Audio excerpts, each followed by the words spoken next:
these randoms keep getting jobs? Don't worry about it. I'm going to say, I can't wait to say it. I love it. I love it. Go.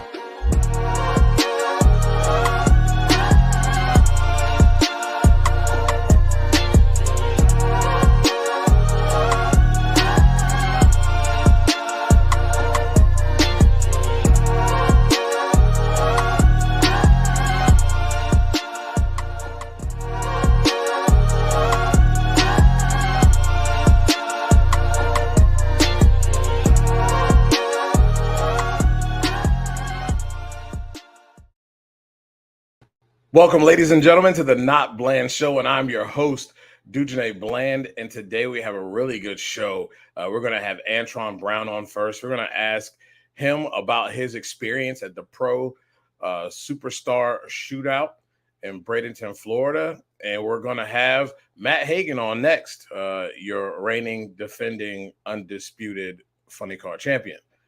And we're going to ask him the same thing, kind of get their feel about how they're feeling going into this NHRA season. Gainesville is right around the corner. They'll be doing some testing out there, I believe, before the race. So it'll be fun. And we have another Pep Boys All-Star Shootout that is going to be kicking off there in Gainesville as well. So for Top Fuel. So it's going to be fun. If you had an opportunity to see the pro race on Flow, I thought it was very well done. Man, just some of the different things that they were able to do. I'm sure, I know I heard Richard Freeman talking about on the Power Hour that, there's some things that they would like to improve on. And I'm sure, you can't get everything right on the first go. But man, when it comes down to giving the fans, great racing, they did a good job with preparing the track. The stands were packed. Just the different interviews that they had. I thought Courtney did a good job of introducing these drivers to new fans that may not know them. And then some of us here who are fans of these guys maybe have learned some things from some of the people that they interviewed that we didn't know. I didn't know Austin Prock could cook.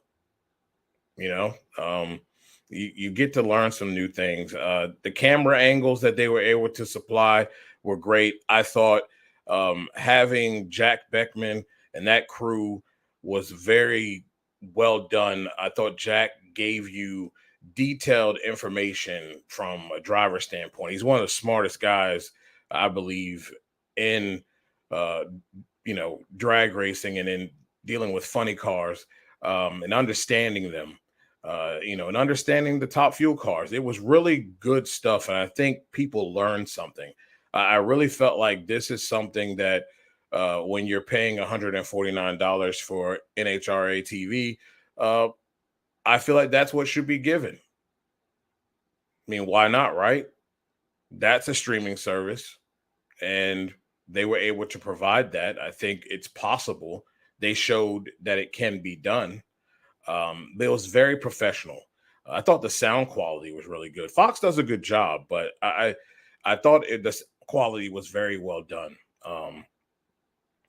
The having the funny car and dragster race was pretty cool. I think Wes, that was a good decision there to be able to do that. It makes things very interesting.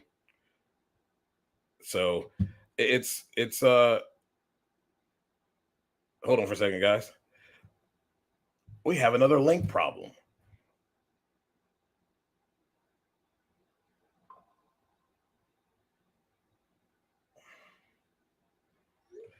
Crazy how this works, right? Technology, of all things. Every time you turn around with this technology stuff, there's something weird that happens, right? So here we are once again with a link that we need to get to Antron. Hopefully Matt doesn't have the same issue. But yeah, weird stuff. Anyway, it's been really good. Oh, here he is. There's AB. So here we are. I have to introduce him correctly. He is a 3-time Top Fuel World Champion. He placed 6th in the 2023 NHRA. That was Camping World. Now we'll be moving to Mission Foods championship race. It is my guy, A to the B, Antron Brown. How's it going, buddy? Doing good, my man. Doing good. Just it's feeling good. This 2024 is already here, man. It's time to go right now, man. And we came from that Superstar Shootout race, man. It was off the chain down there. It was. What was your experience like? I know it seemed like everybody was excited. It seemed almost like a match race, almost like something we've seen like back in the day, when Dark and the boys roll it out and they're going to battle it out one-on-one, mano a mano. It felt that way. Well, you know what it is that everybody was prepared down there. Like, we got to test all week. We put on a good show, but the craziest part, we started at 2:30 in the afternoon where nobody wanted to pull it back, man. Everybody wanted to rip it like a potato chip. So the first round wasn't that smooth, where you saw a lot of tire smoke from us in our top fuel category, because we thought you could run like a mid to low 70. And right. The track was having no parts of it. And let me tell you something, when we got to the last 4 cars, you start seeing them reel it back to run 80s and 79s to get down the track. And after that, the second round, the track came right back around because it was the hottest that we were down there. It got up to 81, 82 degrees, and the track temp got up to like the 114, 115. But it made that rubber get real gooey because the UV rays, the sunlight, was out at its peak. And it threw us a little curveball. But besides that, man, everybody was throwing down some gauntlet runs, big mile-an-hour runs, and getting our testing. And we're actually put on a great show for our drag racing fans. And that's what it was all about, because it was believe me, nobody was like, when we lost, we were all upset because we were trying to win the big money, brother. It was money. It was money on the table. Nobody didn't want to lose that money. So that's why you saw all of us geared up and we were running like we did. Like, you had to run under a 70 to make the show, brother, like a 71 or quicker to make the show. Crazy. And number one qualifier was only a 66 with a 9. So right. The field was separated by 400s. I called that before that race happened. I called it. It's crazy, but it's a testament to how great these crew chiefs are, and it's also a testament to how great the drivers are keeping their car in the groove, because we know how important that is. Oh, absolutely, and it was to a different racetrack that we've never been on before, and Kurt Johnson and his crew and all the people that were there at the racetrack, and all the racetrack prep people that are there home at that Braden Motorsports track. They did a heck of a job to get that track like ready for us, because we don't prep it like a radial tire car. We don't prep it like their other races. Like, it's got to be right for the fuel cars go down track, where it can't be too sticky and it can't be dry. It's got to be a certain prep for us. You know what I mean? We don't want it super glued like they do for radial cars, right. And it can't be dusty and dry like you do for bracket racing. So we're kind of there in the middle, but they cleaned the whole track and start over. They actually moved the scoreboards, the stages they had there, the VIP area. I mean, and Flo did a really good job capturing the different angles, the in-pit cameras. I got so many people on social media talking about what they saw, what they felt. They felt like they were at the race, that they were even sitting at home and saw what all the crew guys were doing, like around the race car, because they were like showing action they never saw before. It was great. I paid for it, and I was sitting back, and I really felt like you were there, being able to see all the different angles, being able to be up close with you guys, and it felt very personal. And they did an excellent job of really displaying and really giving the fans, giving us the feel of actually being right there. How the close proximity those fans were. It was electric, man. You could definitely see that. Yeah, it was a lot of energy around, and I could tell you it just had a different feel to it. And I knew the feeling of it because, I go to those races. I've been going, like, the last couple of years, I've been showing up. People don't even know I've been incognito, going to the World Series of Pro Mod and watching them, and going to the U.S. Street Nationals and doing stuff. And then I even raced one in like the Pro 275 class, and I raced a couple of them, and had a blast down there with my main team man, Manny Bajinga. So we had a blast doing those things, and it brought that same vibe to the top fuel realm. And I think that's what was so special about it, where we let like all of our fans that don't get to go see us racing, especially in southern Florida, that came up to that track go, hey, they are racers. They love what they do. You know what I mean? Like, we are touchable. You can see us. You know what I mean? Because some people don't come to the big national events because I don't know why, but some people shy away from it. But it's like come see us. This is the same thing that we do at the regular national events that we're doing here. We're here doing what we do and having fun. But the coolest part is that we was racing for some money that could pay the bills. Yes, man, that was some big cash. The 339 mile an hour run that you made, to me, I'm just saying that it stands. What did they say about that run? Well, what they did was, I can tell you about our run is that we overlaid it in-house, but everybody had their take on it. Even on Tasca's 341. Yeah. So you could get that when you go to some different clocks. It depends on what track you're at. But that's what we did at that racetrack. Like, my car, if you look at the half track mile an hour on that run, we did wear a lot of clutch. And everybody knows what happens when you wear a lot of clutch on a fuel car. It's slow early, and then it makes it up at the big end because it stands the levers up and it goes out. Right. So my deal, I told people, I said, you got to remember, I only went 291 or 292 mile an hour at half track. And I got there, and I think it was like 2.989 seconds. But I had a 72 flat out the back door with no momentum to it.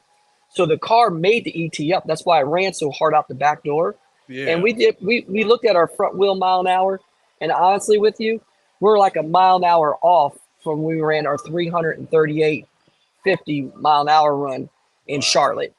So when you do that, okay, that means it's 337 something. But then some people are like, oh, it's like a 333. It ain't no 330, 332 run. No, it was way faster than that because we went 70. All you got to do is do the math out the back door. We went a 72 flat back split. You had cars that are running 66s and 67s and only going 71.8 out the back door doing 338. So for my car to do what it did, it had to go at least that fast to get there. So exactly. With those mile an hour clocks, were they right? Yeah, at that track, they might be hot. They might have been hot by like a mile an hour or so, or like a mile and a half or 2 mile an hour at the most. But that's about it. But the thing about it is that track, it was premier weather conditions. It was. And our cars were making that type of horsepower. You get what I mean? So with that being said, it's like what the scoreboard says is what you go with, brother. And that's what we're rolling with. That's how I feel. Now, as a team owner, going to this thing here, it gives you kind of a little bit of a head start to kind of get a feel of what you're going to get into and get your crew going. Did you learn anything being out here that you can carry towards Gainesville? Absolutely. And I have to give credit to where credit's due. Our whole team as a whole, all the guys in the shop, man, they worked their tails off this offseason. And but people don't realize we took a brand new race car down there. We didn't run our race car that we raced last year. Our race car that we raced at the end of last year that we ran mid-60s and all that stuff with, that's up in the trailer. It's got a brand new front half ready to go. We took a brand new race car with all brand new components and some different things that we put on it to make it that we think that we made it better. You get what I mean? And it showed out. Like, we had a couple things that we had to get through, like system checks and stuff like that, like new parts and pieces. The way it was on the car wasn't working right, and we were able to work that out through all the things that we were doing. And at the end result, it was great. I mean, we went a 369 with a 4 that put us fourth among the quickest. And on that run, we actually dropped a hole right after half track. We only went 326 miles an hour. If you put our 72 flat back half to it, we were running 68 that run, a 68 flat. So that would have put us like number 3 in the field. You get what I mean? And we did make a test run where I shut off one run. This will blow your mind. We went a 367 with a 9, and I shut off at 800 feet, and the car only went 304 miles an hour and went 367 with a 9. Good Lord. That pass there was a 65 run. It was a mid 65, like a 365 with a 4 to a 365 with an 8. If you put Yeah. any back half that we ran all weekend with it. So, like, we're right there, brother. Like, our whole Matco Tools, Lucas Oil, Toyota, Hank's team, FEP team, we're geared up, brother. Like, we're excited to get to Gainesville with the Pep Boys Challenge. And this race, to me, was so exciting because it brought so much excitement to our sport to Yeah. kick off our season. Like, Yes. like we had an all-star race before the season started, and now we're bringing all that excitement to the field. Like we have preseason where everybody's out there playing preseason ball, and then we had an all-star, the best of the best, shoot it out. And Yeah. now we're about to take it to Gainesville and have the Pep Boys shootout, and then we're gonna start off the Gatornationals. Like, Insane. come on, man. It's going to be good. I really like that. That it's a whole lot of momentum going into this season, and you already been a part of a shootout. So my first thing about this whole shootout thing, when they call and you call somebody out, can we get a little WWE, some promos from you guys and talk a little trash? I mean, I know you're capable of doing it. I mean, you're one of the best talkers out there. You know what's been the problem, man? You know what the problem? I've been in this sport for so many years, and I go to the track and I do my work on the track. And I Gotcha. like that. I like to have fun, but none of these jokers want to talk junk with me, man. Because they scared what's going to come out. The beast is going to come out. They already get the beast. Like they are they don't want, they already get the Hawk. They don't want the Incredible Hawk to come out. That's the problem. But I want it. I want them to, like, I think that's what the sport needs a lot more. Like, me and Steve-O are good buddies, and I tease him all the time. I said, Steve-O, man. He goes, man, you always mess with everybody else. Why don't you ever mess with me? He goes, AB, I don't want to do that to you, AB. I'm like, man, I said, I ain't going to take it serious, but when we lined up, I want to take it serious. He goes, I know. He goes, I know. So, but I think it'll be a lot of fun and just to cut up. And this year, I think you're going to see a little bit more of it. Like, there's some rivalries out there, like Langdon, like Coletta's out there now.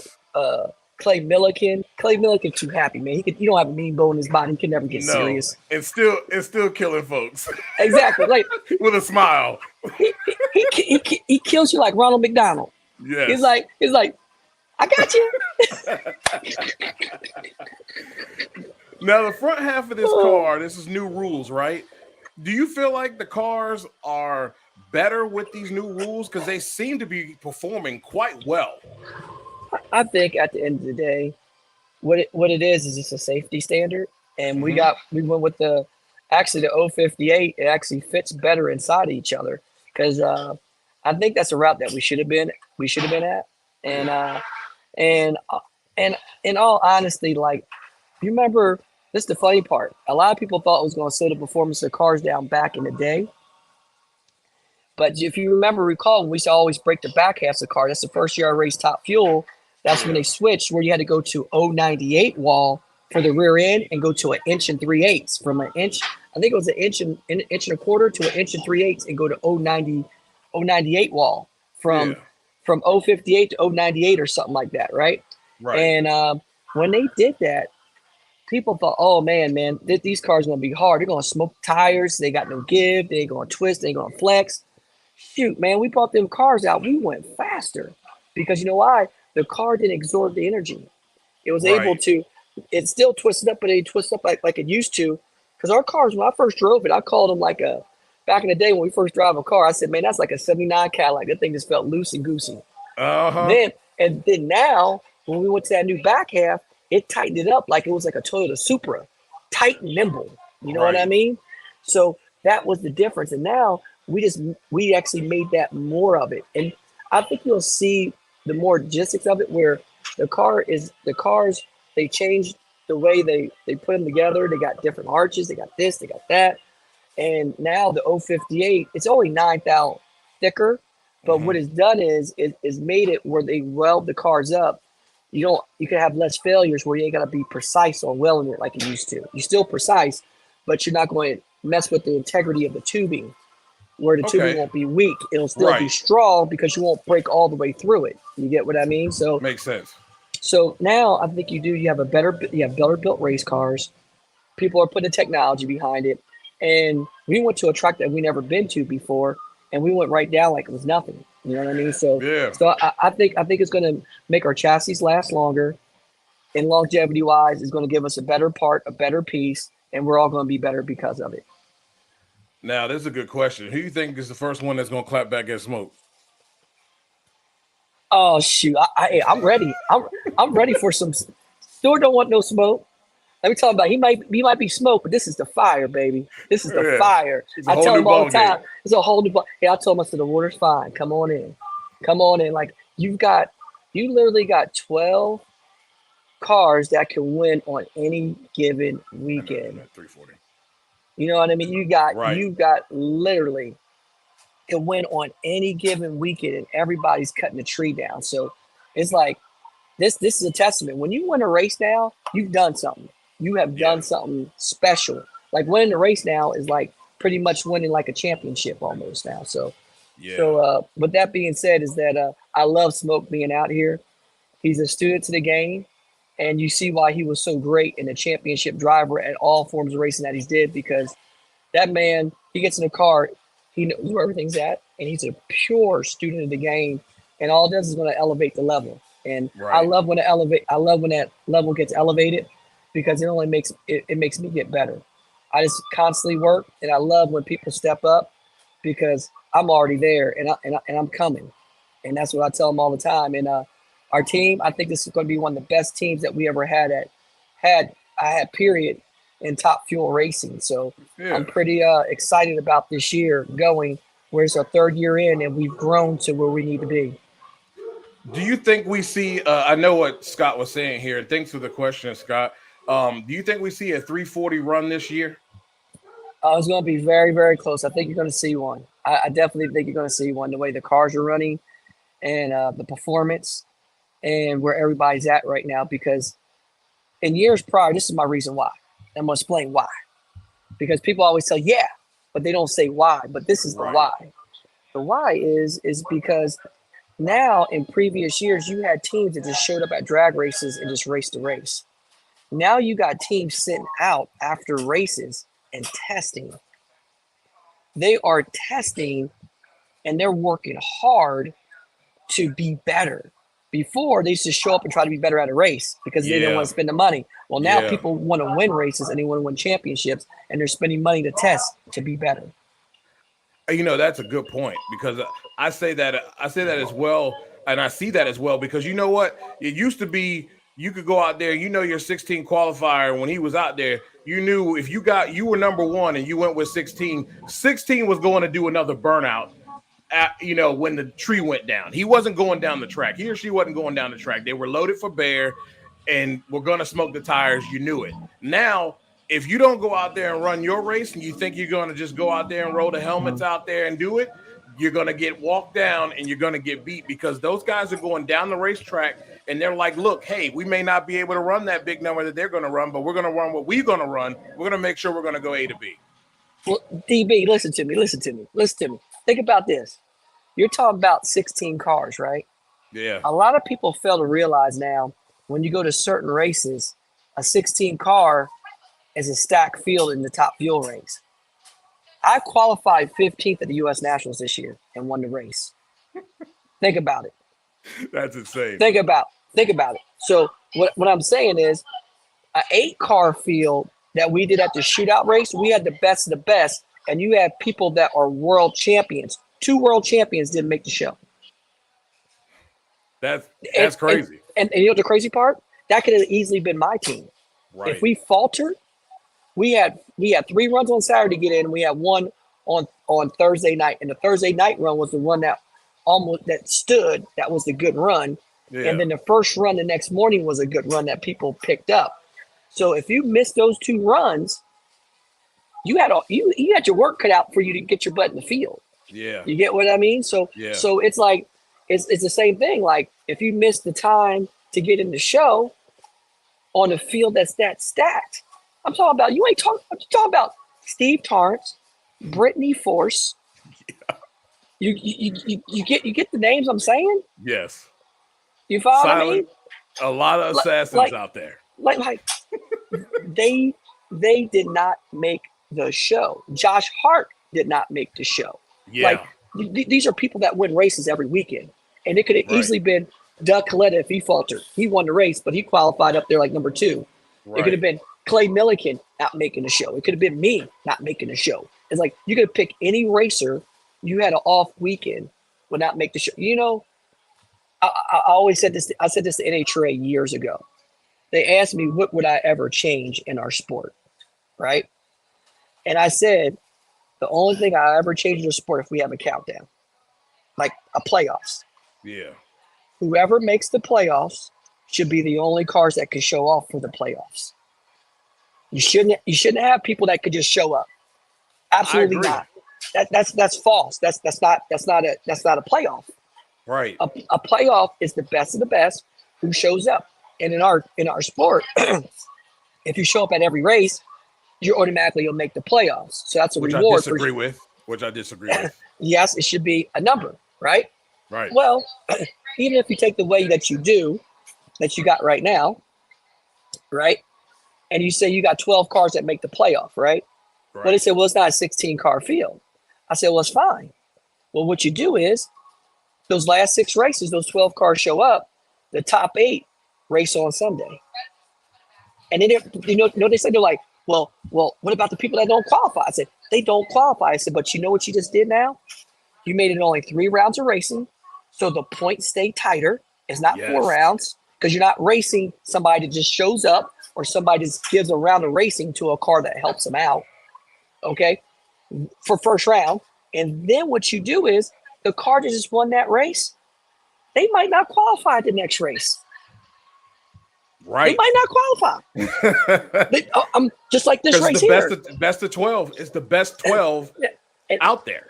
I guarantee you out of 6 races, you probably have at least, if your car's not on point, I guarantee you that each competitor probably won't qualify for one race. Yeah. In the 6 races. I guarantee you each competitor probably will not qualify for one race. If they have one false move, they will not qualify. Think about the drama. Think about the stories. Think about everything. Think how tight the points will be because there's only 3 rounds of racing. And then you can put more money in the field and make it.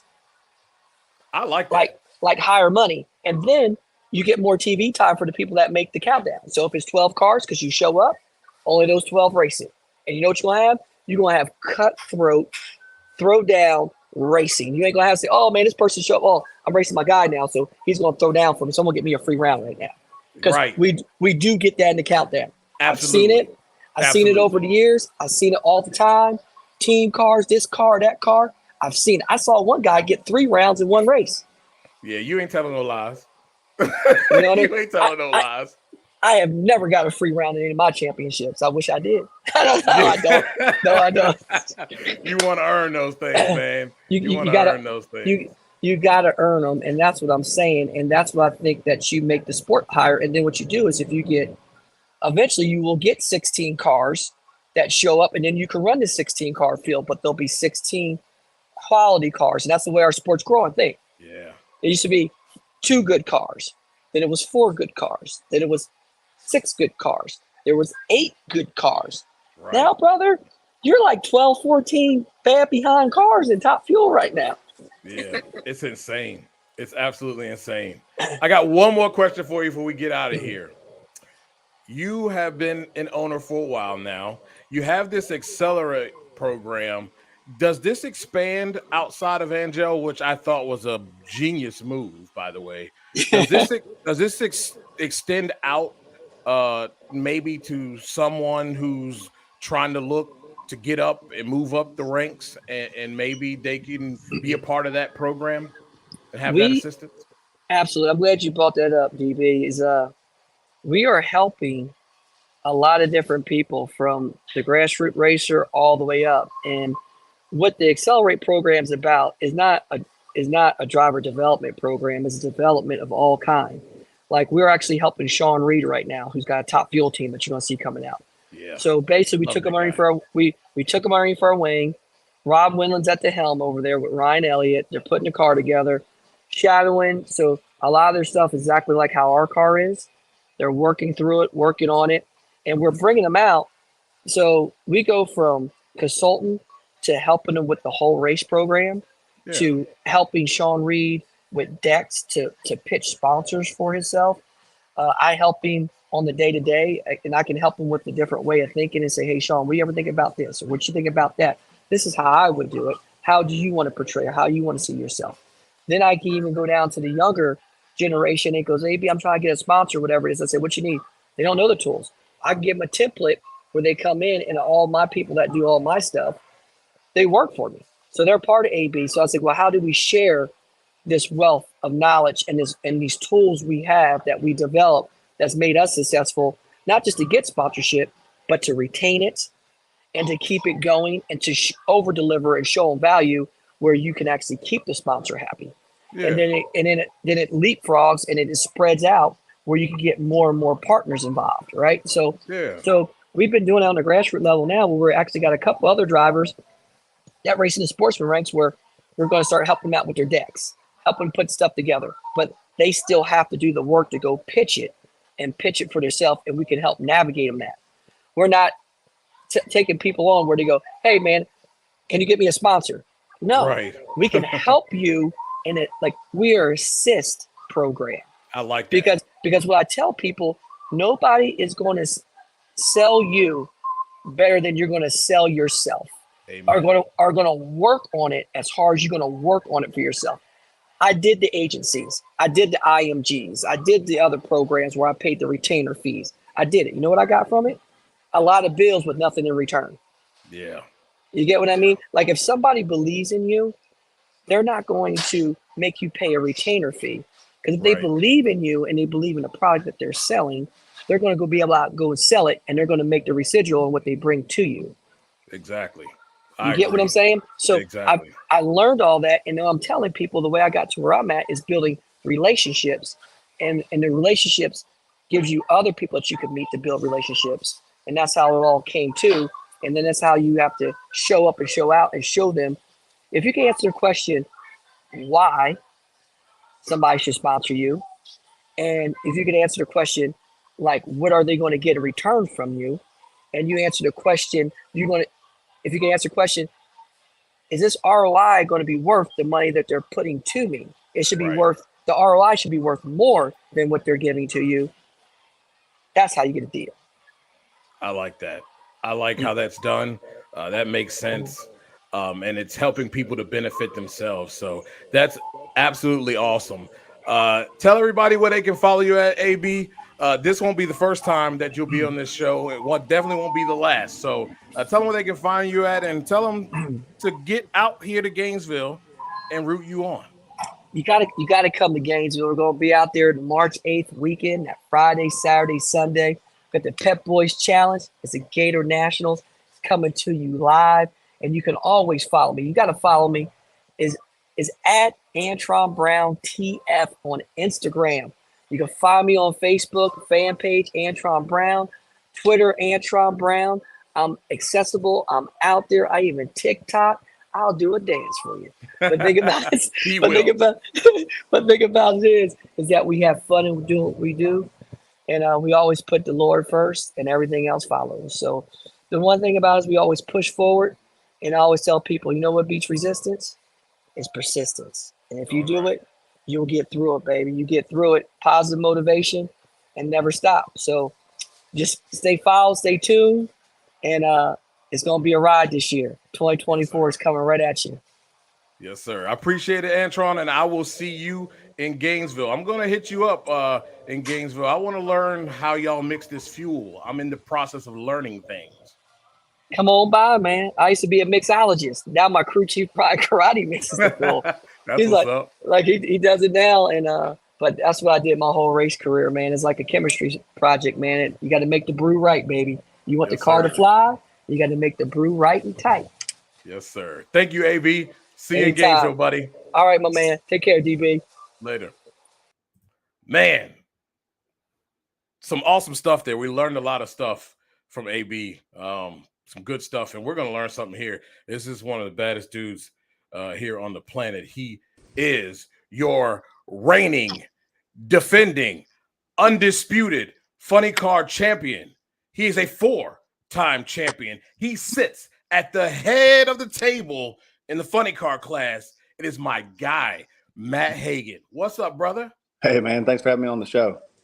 How's things going at the ranch, and how's things going, with your CBD company? I'll ask you that first. Yeah, the ranch is a little muddy and messy. We've been slinging a lot of cow manure everywhere, just trying to get when the grass does come out, get it nice and green, and everything growing good, man. We usually get grass out here about the second week of April, so we got a little bit of time. We're still feeding a lot of cattle and stuff like that, but CBD stuff's doing great, man. We're kind of really moved it to less brick and mortar stuff and more online presence. But, man, it's really cool to have so many emails every day that come in and just talking about how it's helping change people's lives. It's not the cure-all be-all, man, but, when people get some real CBD that has what it's supposed to in the bottle and they take it. And for me, I mean, obviously, I have to stand behind it because it's my name on it and my company and stuff like that. But when people get a hold of some real good stuff, man, and it just, all the way from restless leg syndrome to people with chemotherapy to people with,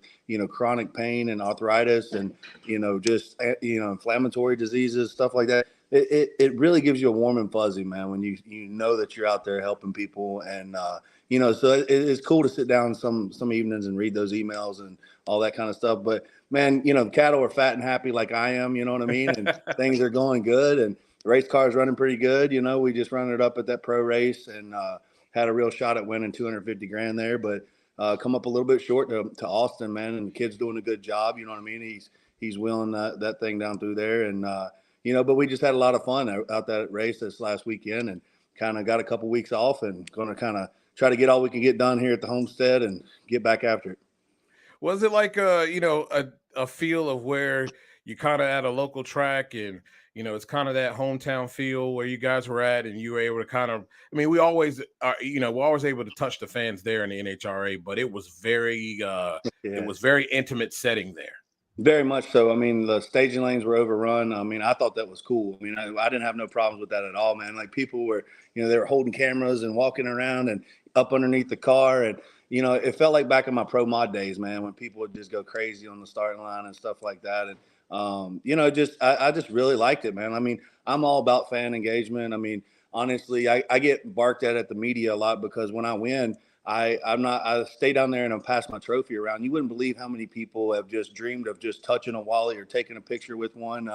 And so I get barked at because they try to rush me up to the media center to get quotes out of me. And I'm like, the media can come down here to me, man. I've been sweating all day. They can come sweat with me a little bit and these fans, and so for real, I'm honestly, that means a lot to me that people stay over and they want to, take a picture with you and celebrate with you and take, a picture with the Wally and stuff like that. So I try real hard to engage our fans and take that extra time until the last person leaves, and, so that pro race was kind of that same kind of feel, man. It was just like super fan friendly. Place was packed.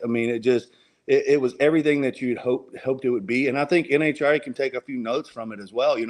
We were able, as a racer, they had, private access for us to get into the track so that we weren't fighting a lot of traffic to get in there. Don't get me wrong. We got gold key, red key and all that kind of stuff, but you're just in the same line. And it's like, I feel like sometimes I wish I had a scooter on the back of my rental car so I could get into the track. You know what I mean? Because they don't show no love to us, man. And so little things like that go a long way.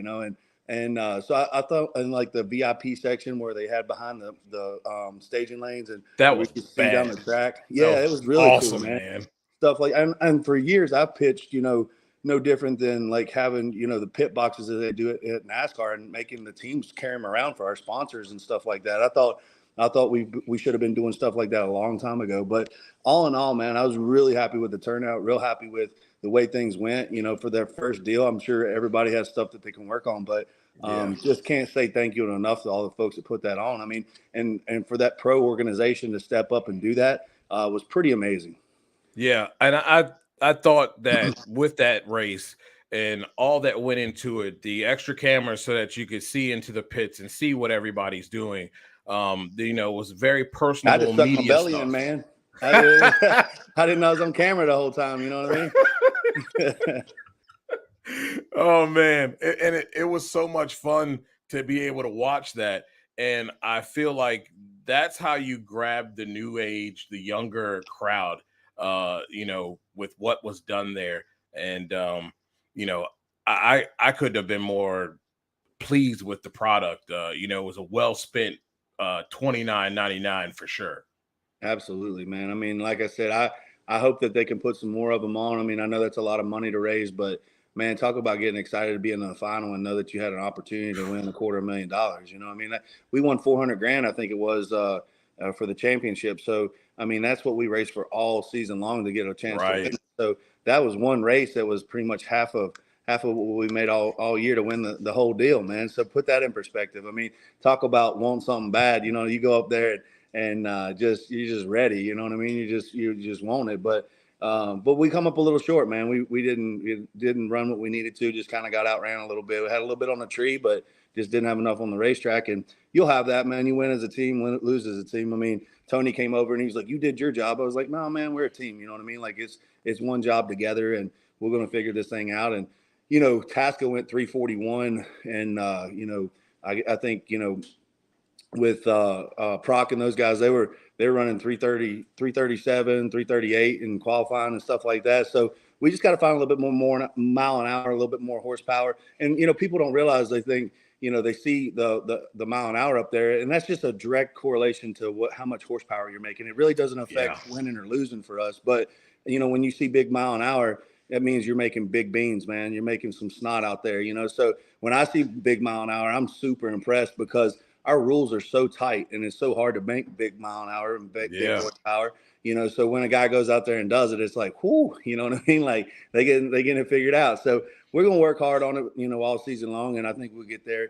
Dickie Venables is one of the smartest guys I know. I'm very blessed to have him in my corner. He's a great racer on Sunday. We do a great job together. We've had 14 years together, I think. And, that's a long time with crew chiefs and guys and everything else, and keeping your core group together. But I think that's why we've been able to win 4 championships and run it up several times. And I mean, we got more national records and Wally's than I got places to put them, so it's just very, very blessed to have the team that I do around me.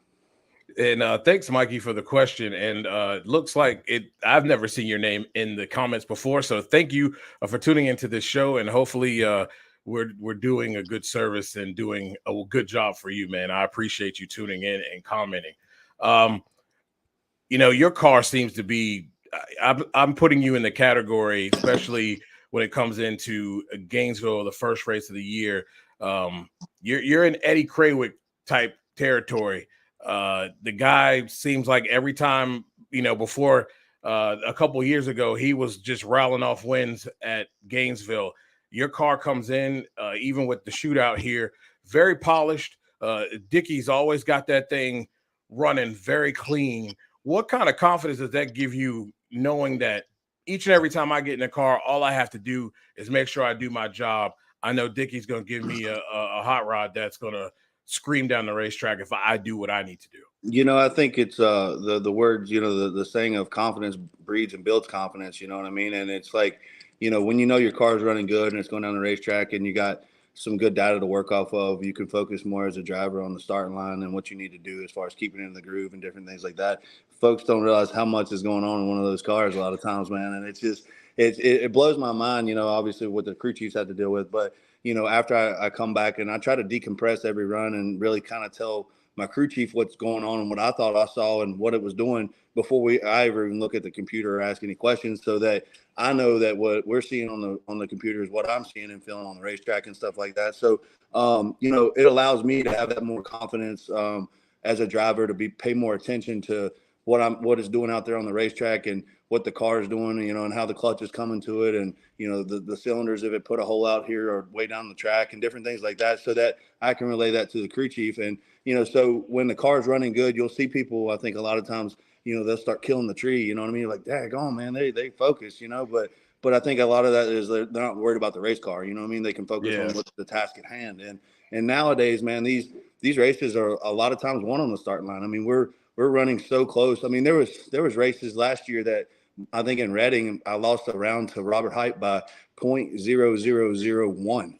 I mean, that's like, it feels like, like you're talking about the width of a piece of paper, you know what I mean? Right. Like it's crazy, you know what I mean? So honestly, you just, you have to have it all together, and sometimes the start line is make or break, and so having that confidence that we have a great car, that we just won a world championship, that we just, can come out and run strong at this pro event, says a lot, you know what I mean? So Yeah. I think there's a lot more good things to come. And what did you guys learn and take away being at that pro event? I'll tell you what I noticed from you, and it's like sometimes you're looking and you're like, Matt's not doing so well. Everybody else is blowing it away on the top half of the sheet. Then it comes race day, and it's like, up, win, another win. Oh, he just showed up in the final. Right. Yeah.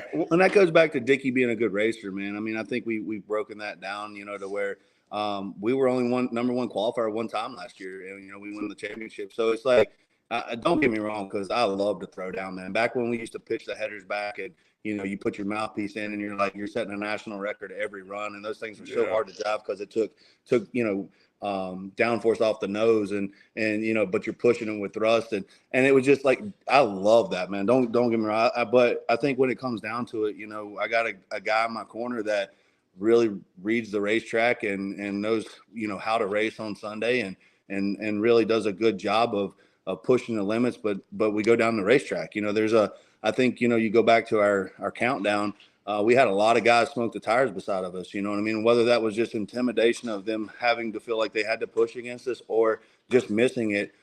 Dickie got it right, man. We went down and we won a lot of rounds just by going down the racetrack. So, as much as I'd like to say that, we're throwing down every run and we're going to, take the track information and push it to the limit. And, sometimes that as cool as that sounds and as great as it is, I think sometimes you have to process that. And I think over, the 40, 50 years that Dickie's been doing this, he's become an exceptional tuner / racer on Sunday. And that's won us a lot of rounds, man. And it's won us some championships, and, you look at Tasca, they went 341 and throwing down, but when push comes to shove, he's over there, smoking the tires and hitting cones, and you know what I mean? Like, it just, it don't get me wrong. I'm not knocking the guy. No. I mean, I want to run 341, but at the end of the day, that's hard to do when the sun comes out. You know what I mean? Yeah.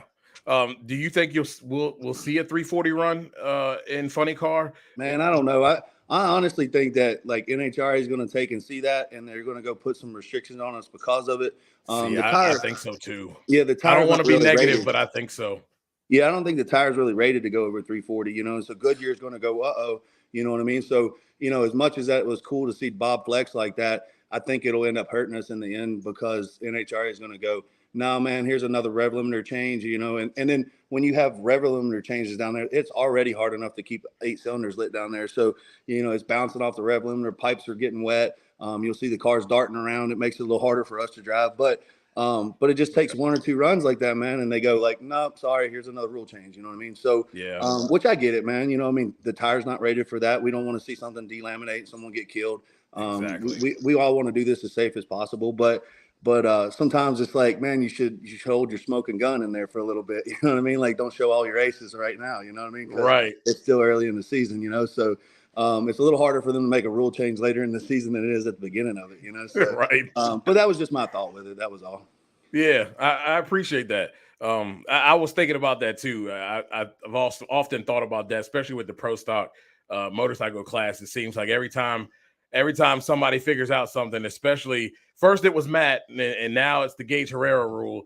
I wasn't a fan of that, but yeah, it seems like soon as something happens, man, I wish they would let it play out a little bit, and then let's see, and not rush to judgment quickly. I think they got to see another run or two like that. You know what I mean? Yes. Like, you don't get me wrong, because I mean that was a great run, but it could have been a fluke, man. You know what I mean? Timing. Yes. I mean, when we did the math, it all added up. It all seemed legit. You know what I mean? Yeah.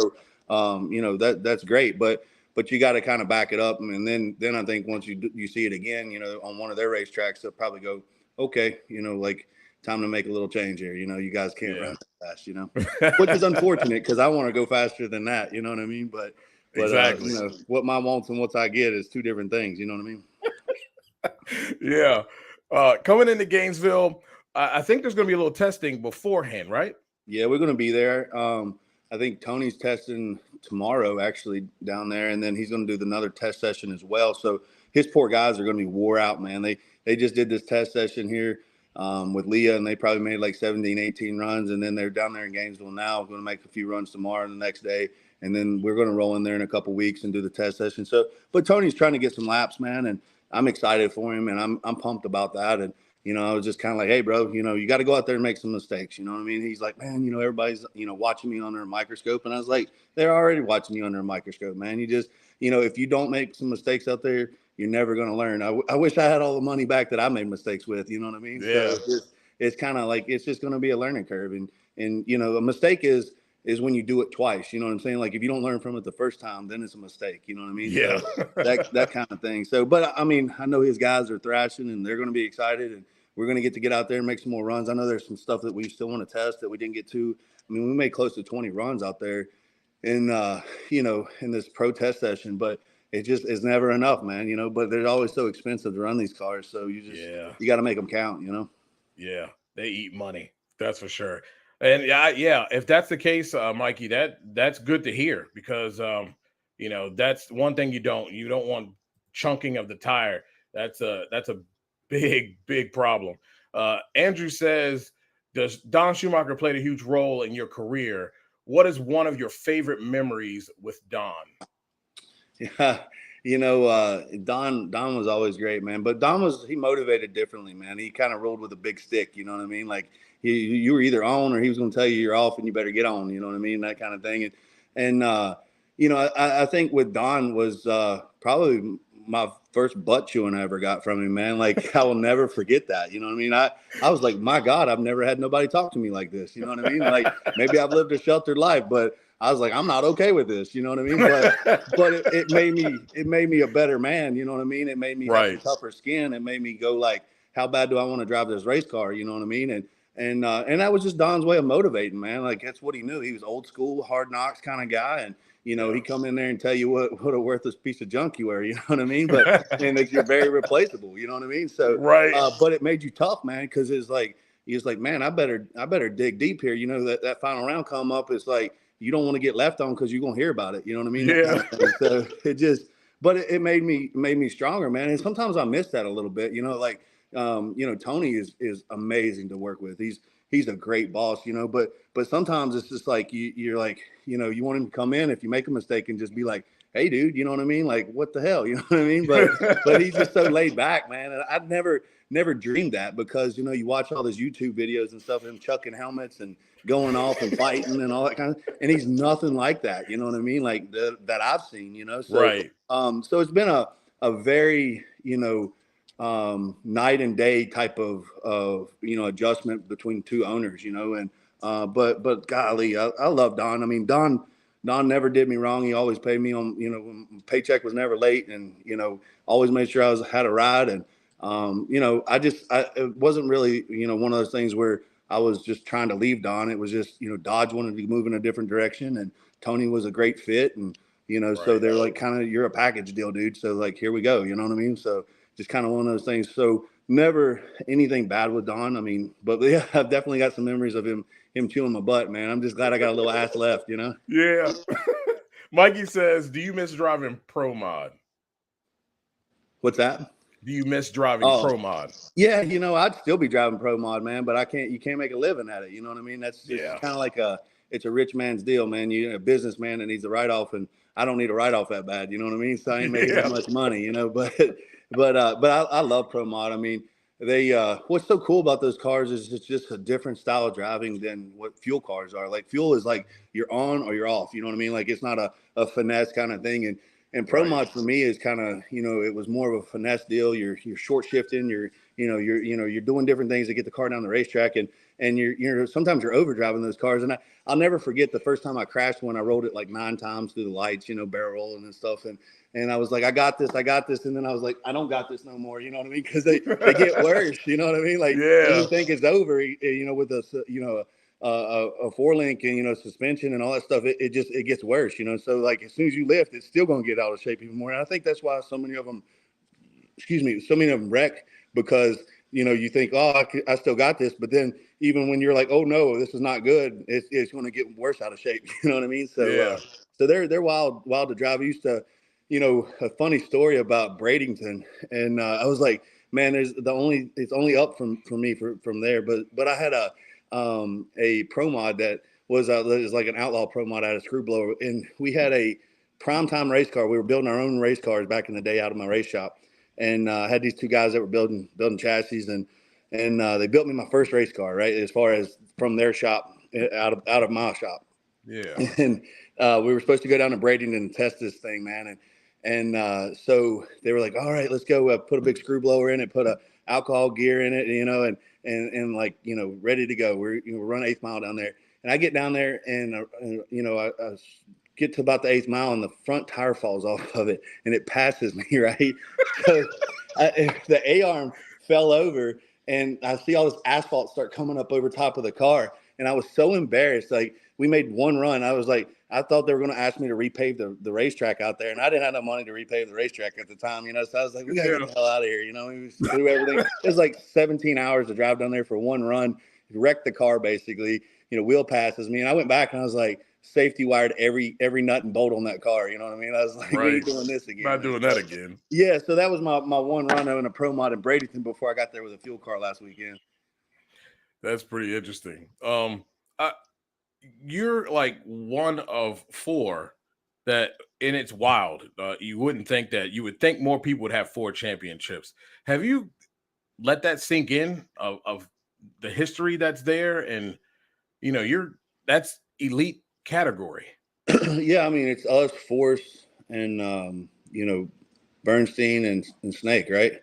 Yeah. And, you know, those are some incredible drivers. And, you know, and I think obviously with Force and his 10 years of domination and, you know, all the championships he's won, it's kept a lot of good racers out of that category, you know? So, it's tough, man, you know, cause there's a lot of time in a lot of people's career, they put the work in, but man, you know, Force he had their number, you know what I mean? And he's one of those guys that kept a lot of stats down for a lot of guys, you know, for a long time, you know what I mean? Yeah. And but yeah, I mean, it's incredible to be one of 4 that's had, you know, 4 championships, you know, and you name those names off, you know, the Snake and Force and Kenny Bernstein and me, you know, I mean, that's incredible, man. I mean, I never even set out to be a funny car driver. I never set out to do this as a living, you know what I mean? It's just right place, right time. And like, I was like, I guess we're doing this, you know what I mean? So to do that and then to be as good as we are at it, you know, with my team around me and the group of guys that we have there,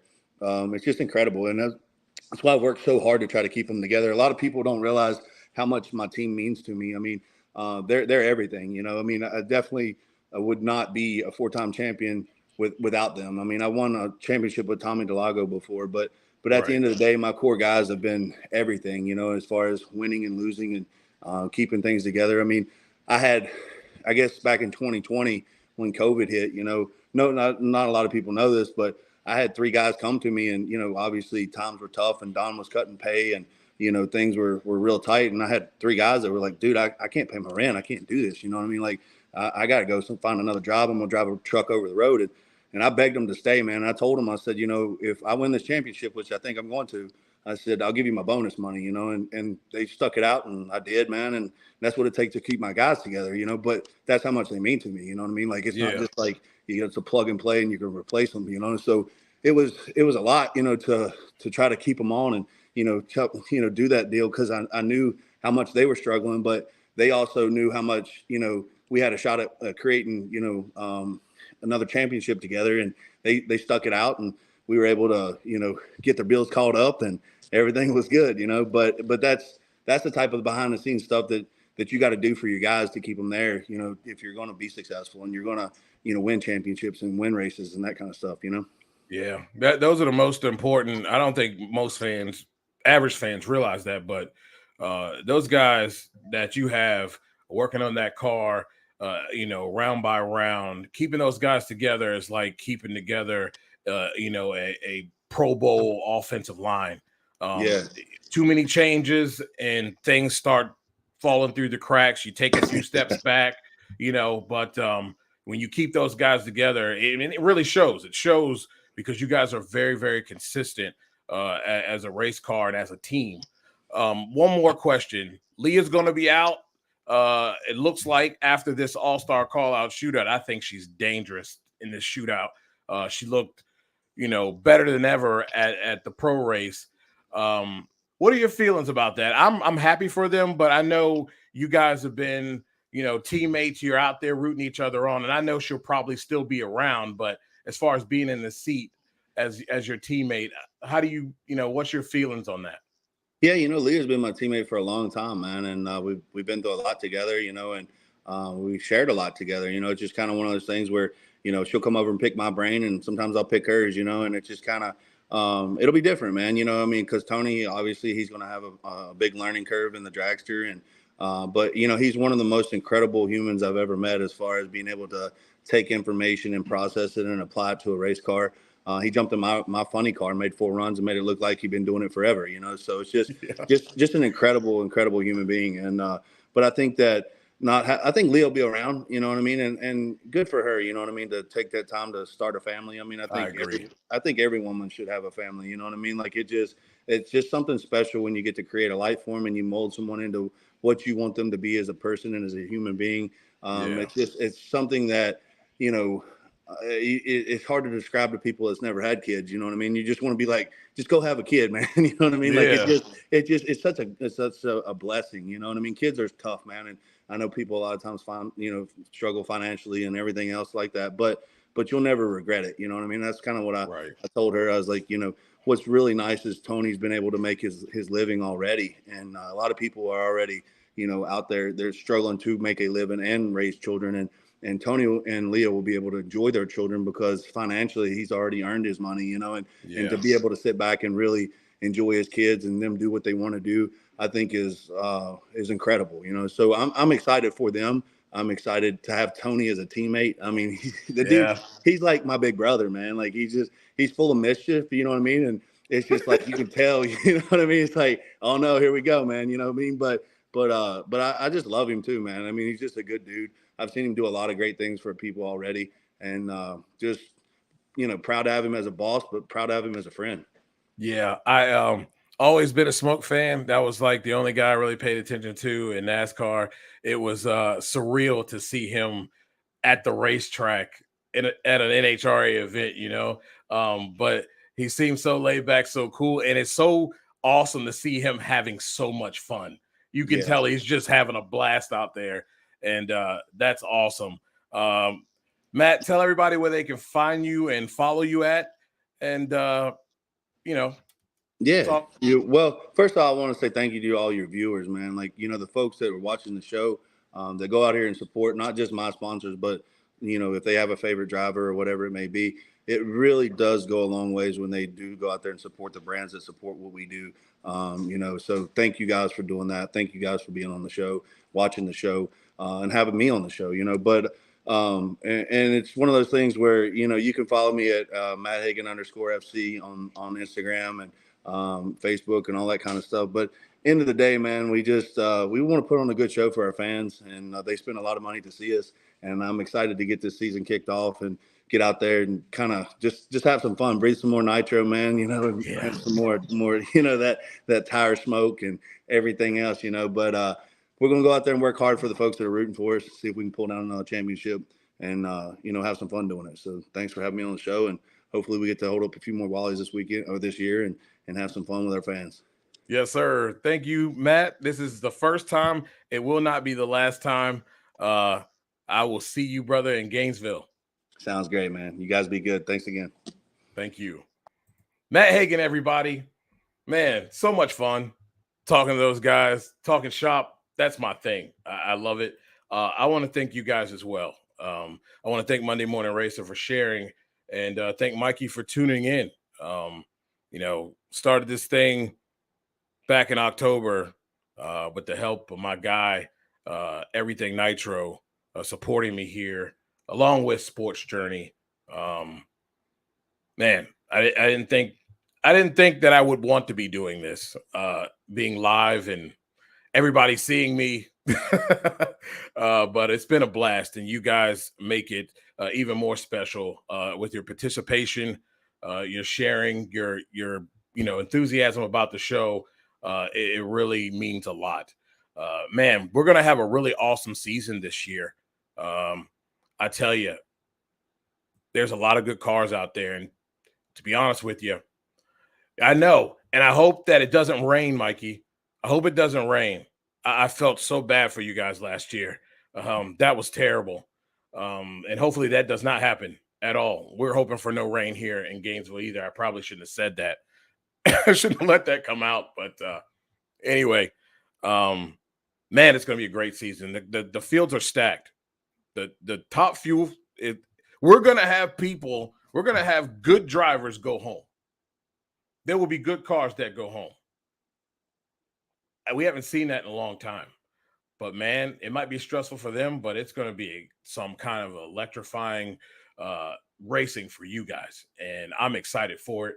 I really am. It is absolutely going to be – I hate saying it's going to be one of the best seasons we ever seen because it seems like every year we say that, and it really does, but it gets even better the next year. So it's just going to be some darn good racing.